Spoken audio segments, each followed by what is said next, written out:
एक ओंकार सतनाम करता पुरख। सतगुर नानक प्रगटिया मिट्टी धुंद जग चानण हुआ। ज्यों कर सूरज निकलिया तारे छपे अंधेर पलोआ।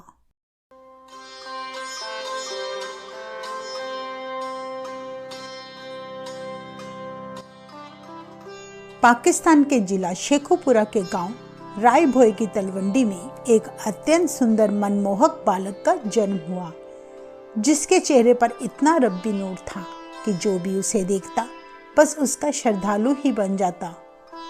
हम बात कर रहे हैं सिखों के पहले गुरु और सिख पंथ के संस्थापक श्री गुरु नानक देव जी की, जो सारे संसार को अंधकार से उजाले की ओर ले जाने तथा सत्य का मार्ग दिखाने के लिए धरती पर प्रकट हुए।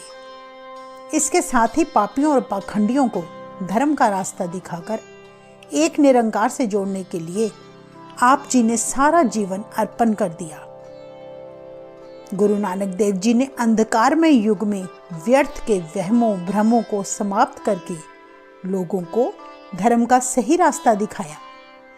उन्होंने किरत करो नाम जपो और वंड छको का उपदेश दिया तथा पंगत और संगत की परंपरा चलाई। आप जी का उपदेश केवल एक धर्म या जाति तक सीमित ना होकर बल्कि समस्त संसार के सभी धर्मों और जातियों की एकता को बनाए रखना था। श्री गुरु नानक देव जी का जन्म 1469 ईस्वी में कार्तिक मास की पूर्णिमा के दिन पिता मेहता कालू जी और माता तृप्ता देवी जी के घर में हुआ। पाकिस्तान का वह स्थान आजकल श्री ननकाना साहिब कहलाता है, जहां इस दिन को बड़े उल्लास के साथ मनाया जाता है। आपके पिता खत्री जाति के बेदी थे।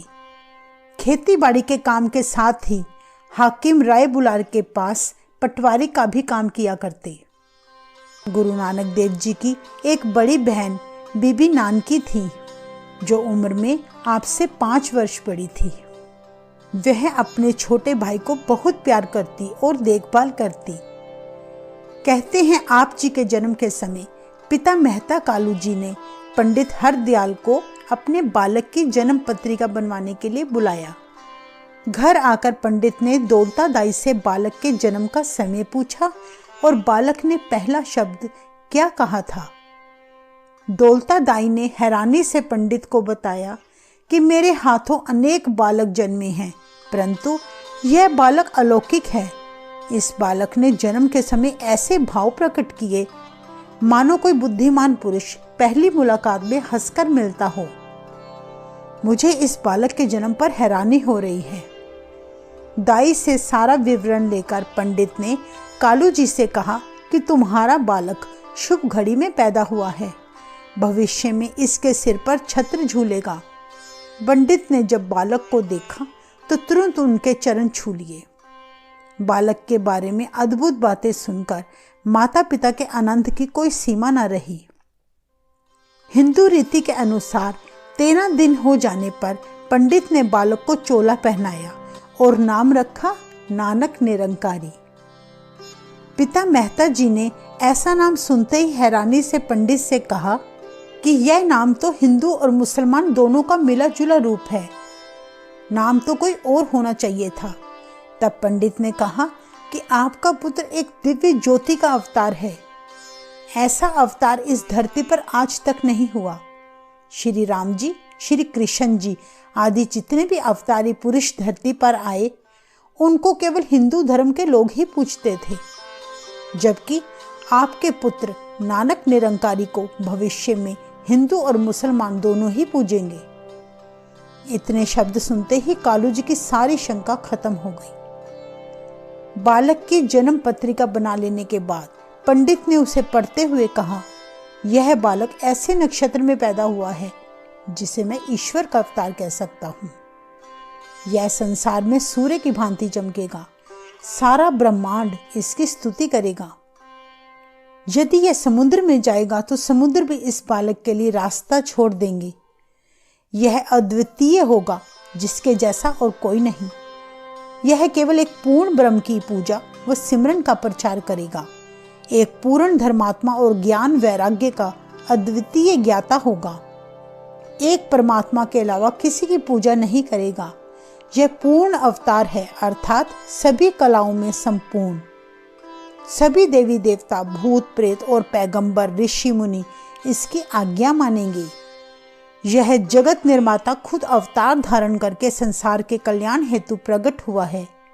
अपने बालक की इतनी सारी बातें सुनते ही उनकी खुशी का कोई ठिकाना ना रहा। समय बीतता गया। आपका बचपन अनेकों चमत्कारों से भरा था। स्वभाव में आप बड़े ही विनम्र और दयालु थे, साथ ही बड़े मस्त मौला। जब आप 5 वर्ष के हुए तो आपने अपनी कलाएं दिखानी शुरू कर दी। जैसे कहते हैं कि होनहार बिरवान के होते चिकने पात। एक बार की बात है, गुरु नानक देव जी ने अपने घर से एक बहुमूल्य वस्तु उठाकर किसी गरीब अपाहिज को दे दी। यह बात जब कालू जी के कानों में पड़ी तो वह गुरु जी से बहुत क्रोधित हुए। उस पंडित को शिकायत करके बोले कि तुमने तो कहा था यह बालक छत्रपति होगा, परंतु यह तो अपना घर ही साफ करने में लगा है। तब पंडित जी ने कहा, जब इस बालक का सही समय आएगा तब आपने हम जैसे लोगों से बात भी नहीं करनी। कहते हैं गुरु नानक देव जी बचपन में सदा बड़े बच्चों के साथ ही खेला करते। आपका उनके साथ खेलना भी अद्भुत था। सभी बच्चों को अपने इर्द गिर्द बिठाकर बीच में चौंकड़ा मारकर बैठ जाते और ईश्वर की बातें किया करते।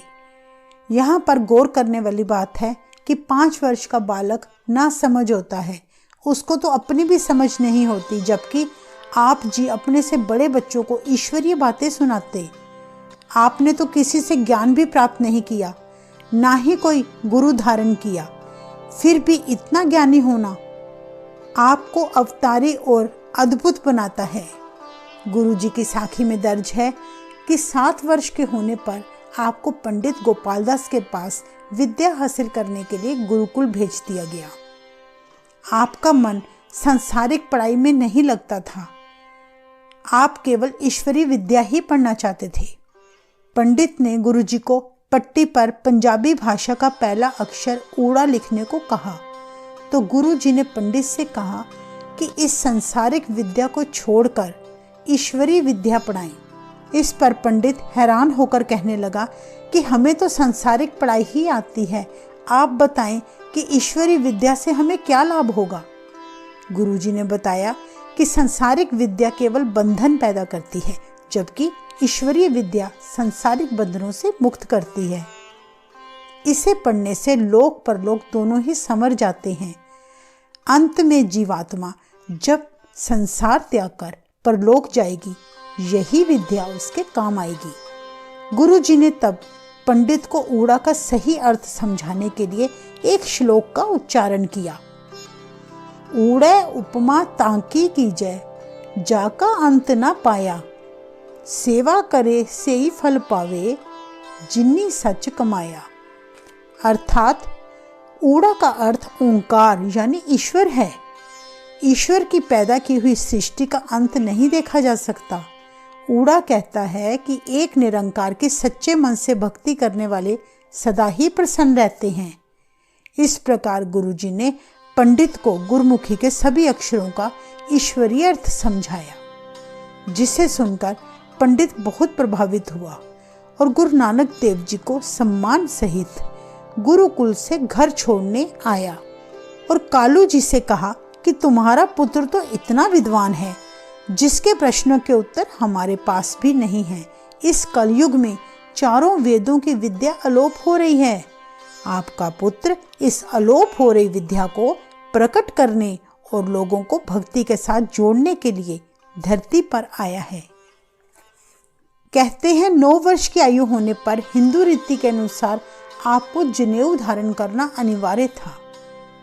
पंडित ने जैसे ही जनेऊ धारण करने की रस्म शुरू की तो गुरु जी ने पंडित को भरी सभा में रोकते हुए प्रश्न किया कि यह जनेऊ पहनना क्यों जरूरी है, इसे पहनने की विशेषता बताएं तथा इसको धारण करने से जीव को कौन सी उपाधि प्राप्त होती है।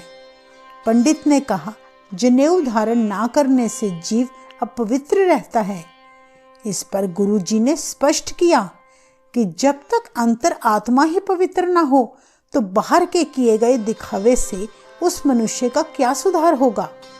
छोटे से बालक के मुंह से ऐसे शब्द सुनकर वहां बैठे सभी लोग और पंडित अचंभित हो गए। पंडित ने गुरुजी से पूछा कि अब आप ही बताएं कि कौन सा जनेऊ पहनना उचित होगा जिससे जीव का धर्म बना रहे।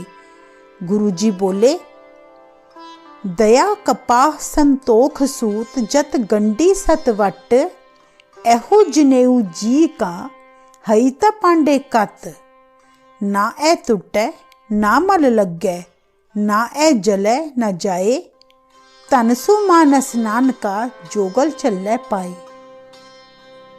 अर्थात दया की कपास हो, उससे संतोष रूपी धागा बनाएं और सत्य का उस पर वट लगाकर गांठ लगाएं। ऐसा जनेऊ जिसमें दया, संतोष और सत्य हो वही गले में धारण करें। इसलिए पंडित जी, जो आप जनेऊ मुझे धारण करवाना चाहते हैं वह तो मेरे किसी काम का नहीं।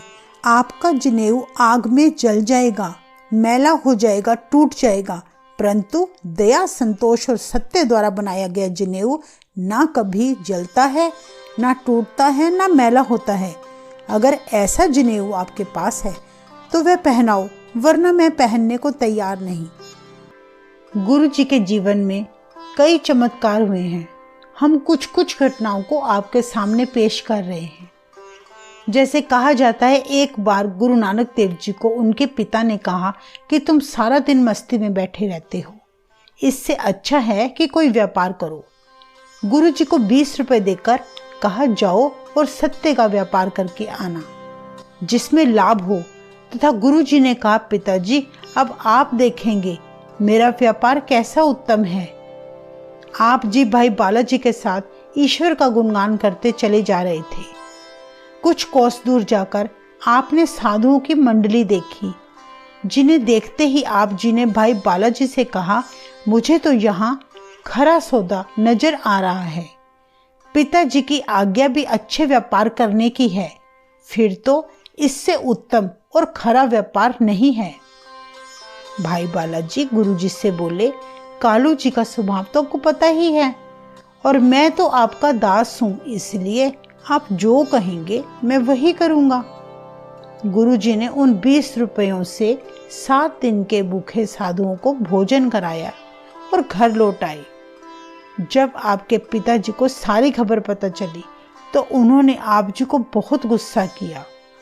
तब किसी तरह बीबी नानकी जी ने अपने भाई को बचाया। राय बुलार के कानों में जब यह खबर पड़ी कि आज गुरु नानक देव जी से कालू जी बहुत नाराज हैं, तो उन्होंने कालू जी को समझाते हुए कहा, इस बालक को साधारण बालक मत समझो, इस पर गुस्सा मत किया करो। इतना कहते ही राय बुलार की आंखें नम हो गई। वास्तव में कालू जी अपने पुत्र को साधारण बालक समझते थे। गुरु जी के परमेश्वर रूप का उनके माता पिता को जरा सा भी आभास नहीं था, जिसके कारण पिता पुत्र से अक्सर परेशान रहते। असल में गुरु जी के पिता उनको एक सफल व्यापारी बनाना चाहते थे, परंतु गुरु जी सदा ईश्वर ध्यान में लीन रहते। बहुत से कामों में आपको व्यस्त रखने की बड़ी कोशिशें की गई। आपकी साखी में दर्ज है कि पिताजी ने आपको एक दिन अपनी गाय भैंसे चराने के लिए भेज दिया। आप जी ने उन जानवरों को जंगल में छोड़ दिया और खुद हमेशा की तरह ध्यान अवस्था में चले गए। तभी एक जाट के खेत में घुसकर आपके जानवरों ने उसकी सारी फसलें बर्बाद कर दी। अपने खेत की ऐसी बुरी हालत देखकर उस जाट ने गुरु जी से शिकायत करते हुए कहा कि तुम्हारे जानवरों ने तो मेरा सारा खेत ही नष्ट कर दिया, इसलिए इसका अब हर्जाना भरना पड़ेगा, और कुछ अपशब्द कहने लगा। तब गुरुजी बोले, अगर किसी भूखे जानवर ने कुछ खा भी लिया है तो गुस्सा मत करो, परमात्मा इसमें भी तुम्हारी उन्नति करेगा। परंतु जाट अपनी बात पर अड़ा रहा और गुरुजी को लेकर वे हाकिम राय बुलार के पास चला गया। तब राय बुलार ने उनके पिता कालू जी को कहा कि आप अपने पुत्र को समझाएं। उसी समय गुरुजी ने जाट से कहा, तुम्हारी खेती तो ज्यों की त्यों है, तुम्हारा कोई नुकसान ही नहीं हुआ, नहीं यकीन तो खुद जाकर देखाओ। जब खेत में जाकर देखा गया तो फसलें बिल्कुल सही सलामत पाई। ऐसा दृश्य देखकर सभी चकित रह गए और जाट सभी के सामने झूठा साबित हुआ। इतिहास में यह भी दर्ज है कि एक बार आप जी अपने जानवरों को जंगल में छोड़कर खुद एक वृक्ष के नीचे लेट गए। तब आपकी आंख लग गई। आप जी के मुख पर धूप पड़ने से पसीने की बूंदें चमकने लगी। तब एक चमत्कार हुआ। कुदरती रूप से हाकिम राय बुलार वहीं से गुजर रहे थे। उन्होंने अपनी आंखों से देखा कि गुरु नानक देव जी के सिर पर शेषनाग ने खड़े होकर अपने फन फैलाकर उन पर छाया कर दी।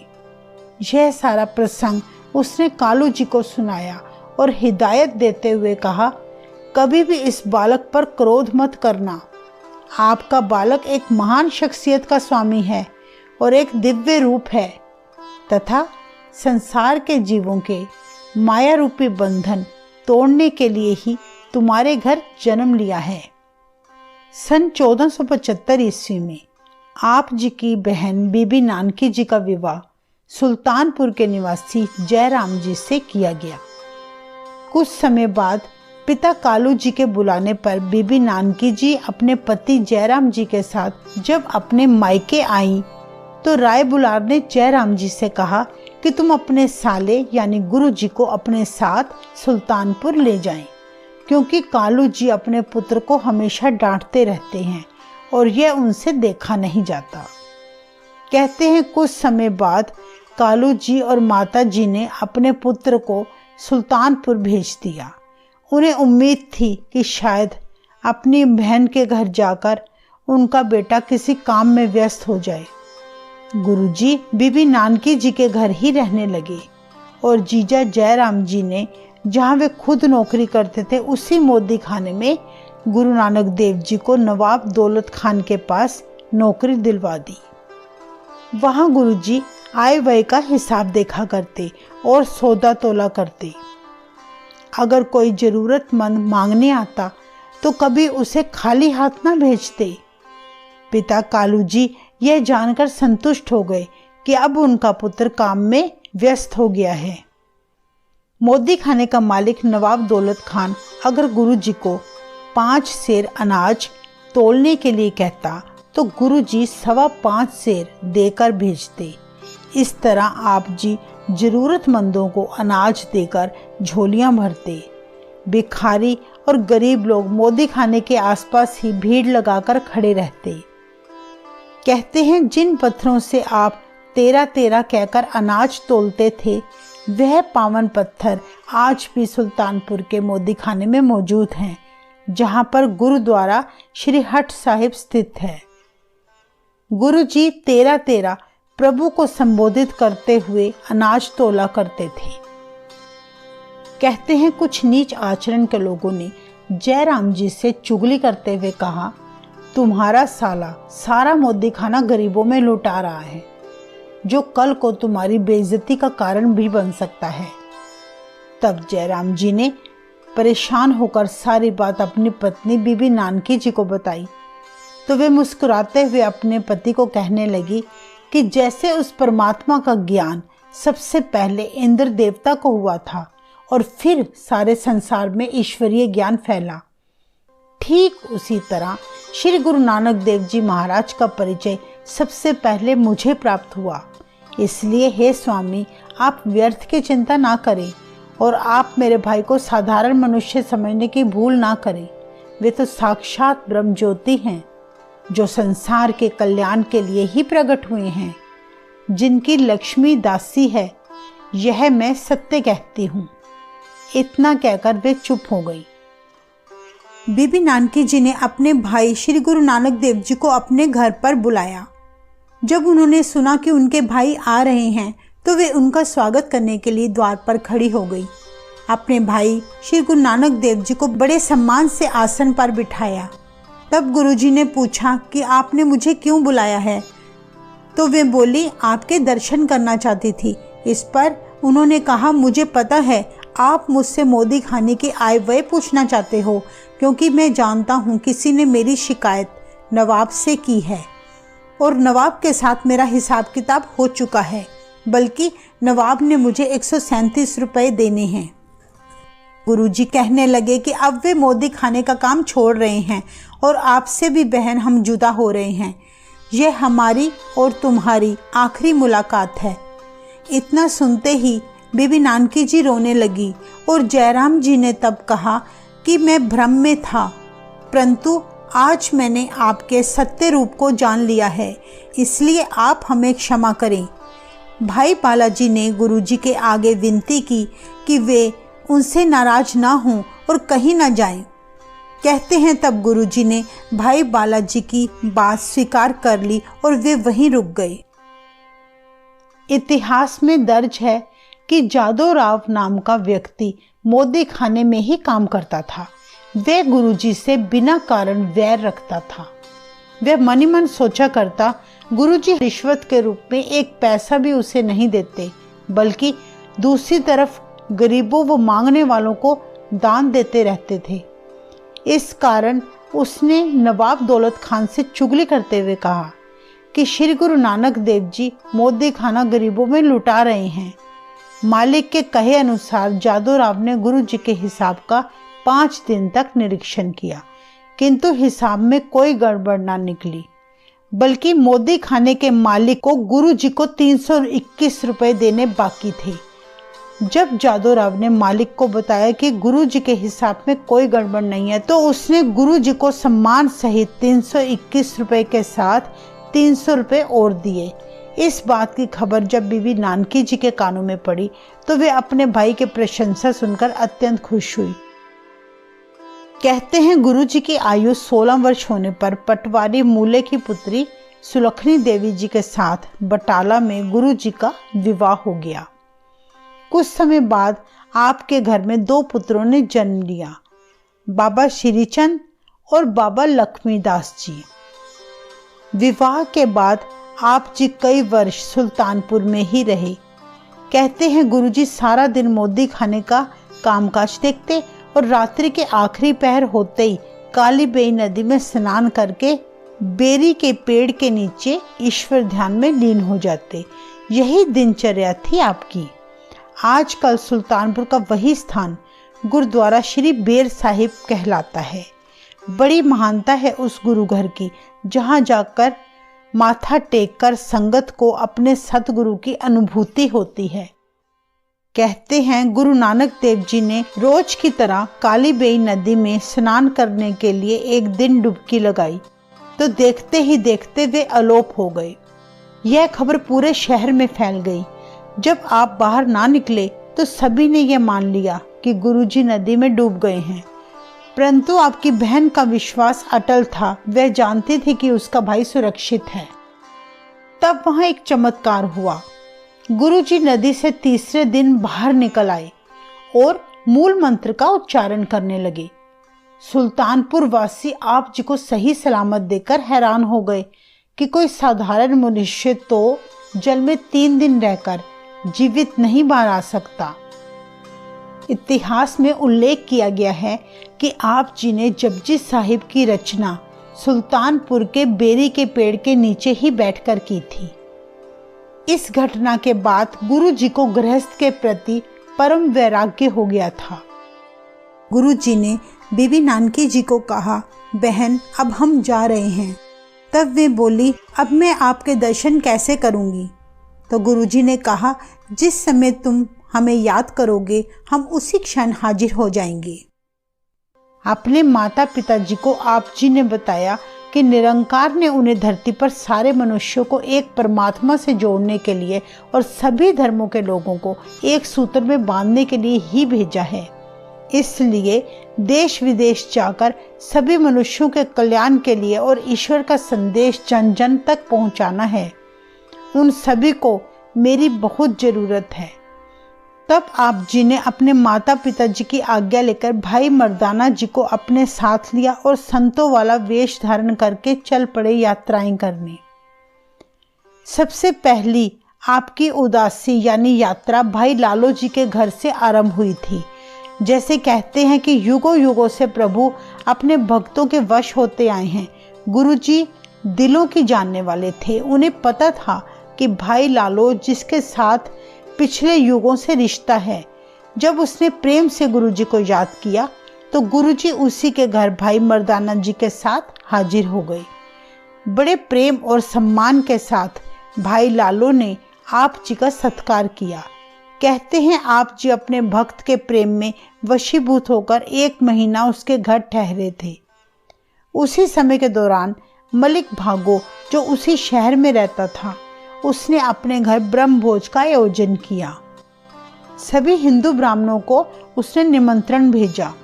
जब उसे पता चला कि श्री गुरु नानक देव जी जो कि खत्री हैं और भाई लालो के घर ठहरे हुए हैं, इसलिए गुरु जी को भी उसने ब्रह्मभोज में बुलावा भेजा। परंतु गुरु जी ने मलिक भागो के सेवक को उस यज्ञ में जाने से मना कर दिया, क्योंकि वे मलिक भागो को नहीं जानते थे। सेवक ने आकर मलिक भागो को निंदात्मक रूप से कहा कि नानक निरंकारी तो खत्री का पुत्र होते हुए भी शूद्र लालो के घर भोजन करता है, परंतु आपके महान यज्ञ में आना उचित नहीं समझा उसने। मलिक भागो के आत्मसम्मान पर ठेस पहुंची और उसने तुरंत कुछ सेवकों को गुरु जी को जबरदस्ती ब्रह्मभोज में लाने के लिए भेज दिया। कहते हैं तब गुरु जी ने भाई लालो को अपने साथ लिया और महान लीला प्रकट करने के लिए चल पड़े। मलिक भागो ने गुरु जी के आने पर नाराजगी जाहिर करते हुए पूछा, आप तो खत्री पुत्र हैं, फिर भी आप शूद्र लालो के घर भोजन कर सकते हैं, परंतु मेरे घर में बना ब्रह्मभोज स्वीकार नहीं, ऐसा क्यों? गुरुजी उसकी बात सुनते हुए बोले, भाई जिस काम के लिए बुलाया है तो फिर वही करो। तब उसने गुरुजी के आगे तरह तरह के ढेर पकवान परोस दिए। आप जी ने भाई लालो के हाथ से उसके घर की रोटी अपने एक हाथ में पकड़ी और दूसरी हाथ में मलिक भागो की पूरी कचौरी। दोनों हाथों को जोर से दबाया तो लालो वाली रोटी से दूध की धार बहने लगी, परंतु मलिक भागो की रोटी को दबाने से खून की धार बहने लगी। ऐसा चमत्कार देखकर सारे पंडित और लोग हैरान हो गए। तब आपने भागो को कहा, तुमने गरीबों के खून का ब्रह्मभोज आयोजित किया है और हमें भी वही भोजन कराना चाहते थे, जबकि इस गरीब लालो के घर हर रोज ब्रह्मभोज हो रहा है। ऐसे वचन सुनकर मलिक भागो की एक न चली। भरी सभा में वह शर्मसार हो गया। फिर आप भाई लालो के घर से चलकर देश विदेश की यात्राओं पर निकल पड़े। उस समय लोग भ्रमित होकर अंधविश्वासों और पाखंडों में फंसते जा रहे थे। लोगों की ऐसी बुरी हालत देखकर गुरुजी धर्म स्थानों, तीर्थ स्थानों पर जाकर वहां के पंडितों, मौलवियों, काजियों को सच का संदेश देकर एक ईश्वर की भक्ति पर जोर दिया करते। आप जी ने भारत, अफगानिस्तान, अरब के देशों में भ्रमण किया। हर स्थान पर जाकर आप संगत करते। हर कोई आपके वचनों से प्रभावित होता, चाहे वह व्यक्ति किसी भी धर्म, जाति से संबंधित हो। आप जी ने आपस में वैर विरोध खत्म करने के लिए संगत और पंगत की परंपरा चलाई। लंगर की प्रथा आप जी के द्वारा शुरू की गई, जिसमें हर जाति के लोग, अमीर हो या गरीब, एक साथ बैठकर भोजन करते। चाहे कोई मौलवी हो, पंडित हो या साधु हो, आपकी बातों से बिल्कुल सहमत होते। आप जी ने मानवता को संदेश दिया कि रत करो, यानी जीवन जीने के लिए अपने हाथों से मेहनत करके धन कमाओ। नाम जपो, यानी एक प्रभु का सिमरन करो, और वंड छको, यानी सभी के साथ मिल बांट कर खाओ। कहते हैं आप जी ने कई वर्षों तक अपनी यात्राएं की और फिर आप अपने जीवन के 18 वर्ष पाकिस्तान करतारपुर में अपने परिवार के साथ बस गए, जहां आप खेती बाड़ी किया करते, हल चलाते और नाम जपते। आप जी ने 1539 ईस्वी में अपने प्रिय शिष्य भाई लहना जी को सिखों का दूसरा गुरु घोषित करके नाम दिया गुरु अंगद देव जी। आप जी ने अपने दोनों बेटों को गुरगद्दी का वारिस ना बनाकर बल्कि भाई लहना जी को इस योग्य समझा। आप जी सितंबर 1539 ईस्वी को करतारपुर में ज्योति जोत समाए। वह स्थान गुरुद्वारा श्री दरबार साहिब कहलाता है, जिसको श्री करतारपुर साहिब भी कहा जाता है। यह पाकिस्तान में स्थित है। आप जी के शरीर त्यागने के बाद हिंदू मुसलमान संगतों ने आपकी देह से जब चादर हटाई तो आपका वहां कोई अवशेष ना पाकर वे दंग रह गए। दोनों धर्मों के लोग तब आपकी देह का अपने अपने धर्म अनुसार अंतिम संस्कार करना चाहते थे, क्योंकि हिंदू उन्हें अपना संत पुरुष मानते और मुसलमान उन्हें अपना पीर मानते थे। इसलिए कहते हैं तब दोनों गुटों ने गुरु जी की चादर आधी आधी बांट ली और अपनी अपनी रीति अनुसार आप जी का अंतिम संस्कार किया। गुरु जी के उपदेश सभी को बहुत प्रभावित करते। आप जी की बातें शिक्षाएं दोनों धर्मों के लोगों को अच्छी लगती, तभी सब लोग आपसे प्रभावित होते थे, क्योंकि आप जी की भक्ति का स्वरूप दोनों धर्मों को कबूल था।